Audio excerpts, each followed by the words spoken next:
안녕하십니까. 폴리스냅입니다.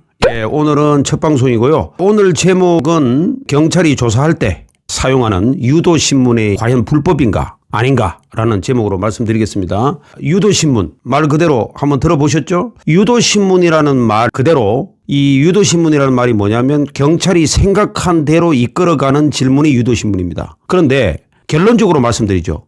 유도신문이 과연 불법일까요? 결론적으로 얘기하면 불법은 아닙니다. 그러면 뭐가 불법이겠습니까? 불법이라면은 자백을 강요한다든지 인권을 침해한다든지 고문을 한다든지 법적으로 보장되어 있는 진술 거부권을 묵살한다든지 뭐 이런 게 불법이라고 할 수 있겠죠. 그러나 유도신문은 보통 수사기관에서 조사할 때 그렇다고 무한정 허용한다 이런 뜻은 아니지만 어느 정도 허용을 합니다. 괜찮다는 거죠. 실무적으로 많이 이루어지기 때문에. 왜 그럴까요? 현재 경찰서에서 이런 식으로 많이 조사가 이루어지는 건 사실인데 저도 뭐 경찰관 시절에 조사를 많이 해봤습니다만은 유도신문은 사실 실체적 진실 발견을 위해서 불가피하게 이런 수사 기법을 많이 사용을 합니다. 왜냐하면 수사 분야는 재판 분야하고는 좀 다르죠. 재판은 경직되어 있는 분야고 수사 분야는 각종 증거를 수집하기 위해서 상당한 기술성, 즉 테크닉이 요하기 때문에 실체적 진실을 발견하기 위해서 어느 정도는 용인이 되어야 된다는 거죠.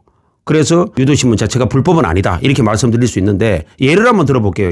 여러분들의 이해를 돕기 위해서. 자, 강제추행 사건을 한번 조사한다고 칩시다. 그러면 강제추행을 했다고 이제 피의자를 예를 들어서 강제추행 피의자를 범인을 조사할 때 이런 식으로 조사를 하죠. 예를 들어서 경찰이 담당 수사관이 이렇게 물어볼 거 아닙니까? 그 당시에 당신은 여자에게 어떻게 했습니까? 이런 식으로 과연 물어볼까요? 이게 이제 자유응답법이라고 하는데 이렇게는 잘 안 물어봅니다. 이렇게는 안 물어보고 이렇게 물어보죠. 예를 들어서 그 당시에 그 여자를 만지고 싶었겠네요. 욕정을 느꼈겠네요. 이런 식으로 이 질문에 경찰의 생각이 들어가 있는 거죠. 그래서 이런 식으로 유도를 하는 거죠. 이게 이제 전형적인 유도신문입니다. 그래서 이런 유도신문도 사실 또 깊이 들어가면 일문일답법이라는 게 있고 선택응답법이라는 것도 있습니다. 예를 들어서 뭐 여러 가지가 있는데 대표적으로 두 가지만 소개해드리면 일문일답법이 뭐냐면 당신은 가슴을 만졌지요? 이렇게 답변을 조금 이제 강요하는 느낌이 들죠? 당신은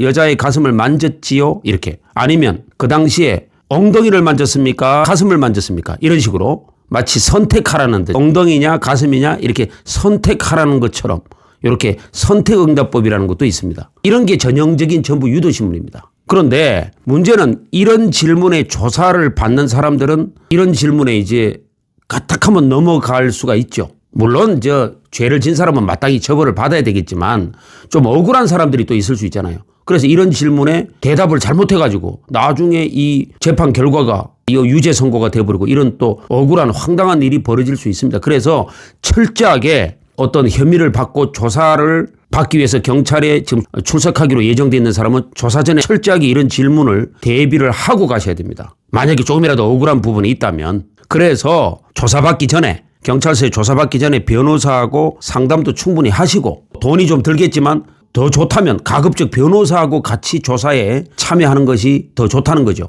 물론 변호사가 이제 조사에 참여한 변호사가 뭐 처음부터 끝까지 다 뭐 질문에 대해서 방어를 해주고 이런 건 아니지만 수사 단계에서는 재판 단계가 아니기 때문에 그렇지만 변호사를 대동하고 같이 조사에 임하면 좀 마음이 불안함을 좀 덜 느끼겠죠. 불안함이 좀 해소가 되겠죠.